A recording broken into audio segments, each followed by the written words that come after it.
रामगढ़ जिले के गिद्दी थाना क्षेत्र अंतर्गत डाढ़ी डढ़वा टाल में मंगलवार सुबह हुए दर्दनाक सड़क हादसे में दुलारी देवी की ट्रक की चपेट में आने से मौके पर ही मौत हो गई। जानकारी के अनुसार महिला अपने घर के सामने पीसीसी सड़क पर जा रही थी, तभी रिकवा की ओर से आ रहे खाली ट्रक ने उन्हें कुचल दिया। हादसे के बाद चालक वाहन छोड़कर फरार हो गया। घटना से आक्रोशित ग्रामीणों ने शव को सड़क पर रखकर मुआवजे की मांग को लेकर प्रदर्शन शुरू कर दिया और सड़क करीब 11 घंटे तक जाम रही। सूचना मिलने पर पुलिस और प्रशासन के अधिकारी मौके पर पहुंचे और ट्रक मालिक से मुआवजे को लेकर बातचीत की, लेकिन देर शाम तक कोई सहमति नहीं बन सकी। क्षेत्रीय विधायक निर्मल उर्फ तिवारी महतो ने भी घटनास्थल पहुंचकर परिजनों को सांत्वना दी और समाधान का प्रयास किया। हादसे के बाद पूरे इलाके में शोक और आक्रोश का माहौल बना हुआ है।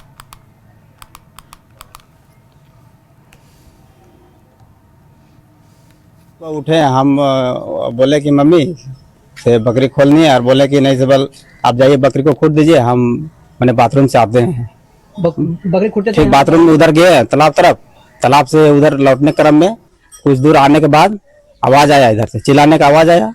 तब आवाज आया तो हम भी दौड़ पड़े उधर से। तब बोले कि नहीं साहब का मम्मी का घटना हो गया, ऐसे पैर में मार दिया है तो 2 नंबर वाला गाड़ी। तब वहां से आए, तब उठा पठा के मतलब यहीं पर सलाह रख ले थी और हम लोग जैसे इसको फिर रोड जाम किए और हम भी किए हैं। तो इसका मालिक का कहना है कि यथासंभव हम मदद करेंगे, उचित पैसा देंगे, पर बोलता ही नहीं, खाली बोलता है जितना जितना जितना। अरे मतलब कोई आपका कोई कमिटमेंट ही नहीं है। ग्रामीण सोचेगा क्या? और सबसे पहला बात कि आपका गाड़ी का जो ड्राइवर है, सबसे पहला गलती कि उसका लेस। जमशेदपुर के पोटका प्रखंड अंतर्गत पोटका गांव के प्रवासी मजदूर दशरथ मुंडा की चेन्नई में इलाज के दौरान मौत हो गई। 28 वर्षीय दशरथ महज 5 महीने पहले रोजगार की तलाश में चेन्नई गए थे, जहां वो इब्राहिम एंटरप्राइजेस कंपनी में मजदूरी कर रहे थे। परिजनों के अनुसार काम के दौरान उनकी तबीयत अचानक बिगड़ गई, जिसके बाद साथियों ने उन्हें अस्पताल में भर्ती कराया। डॉक्टरों के प्रयास के बावजूद उनकी जान नहीं बच सकी। परिवार की आर्थिक स्थिति बेहद कमजोर होने के कारण परिजन चेन्नई जाकर शव नहीं ला सके। उनकी सहमति से साथियों ने वहीं अंतिम संस्कार कर दिया।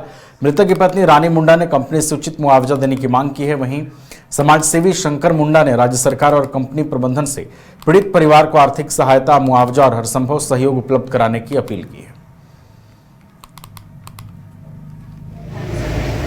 अभी है मेरा नहीं कोई भी, वही कंपनी वाले से कोई मुआवजा मिलेगा तो मुझे वही हम चाहते हैं। अच्छा, कंपनी में काम करते कब गए थे यहाँ से? यहाँ से गए थे कितना महीना पहले? 2025 को गए थे, नवंबर में।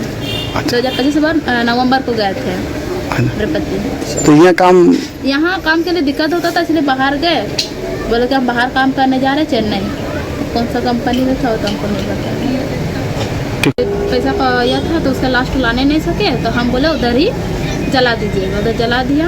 अभी मेरे छोटे छोटे 2 बच्चे हैं, तो लोगों के लिए सरकार से मुआवजा हमको चाहिए, जो भी है रोजी रोटी के लिए, पढ़ाने के लिए। अब हम 2 बच्चे लेके हम कहाँ जाएंगे काम करने? बोलिए, काम करने के नहीं जा सकते हैं। एक मेरी बूढ़ी सास है और कोई नहीं है मेरा आगे पीछे।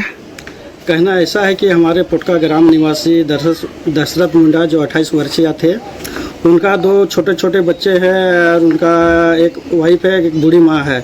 यहाँ काम का बहुत ही दिक्कत होता है। काम के अभाव से ही वो चेन्नई काम करने चल गए थे। चेन्नई इब्राहिम एंटरप्राइजेज कंपनी में लगभग 7-8 महीना से काम कर रहे थे, परिवार रोजी रोटी चलाने के लिए। लेकिन उनका विगत शनिवार को उनका देहांत हो गया। देहांत कैसे हुआ नहीं पता है, लेकिन देहांत हो गया। उनके परिवार के लोग बहुत ही गरीब है।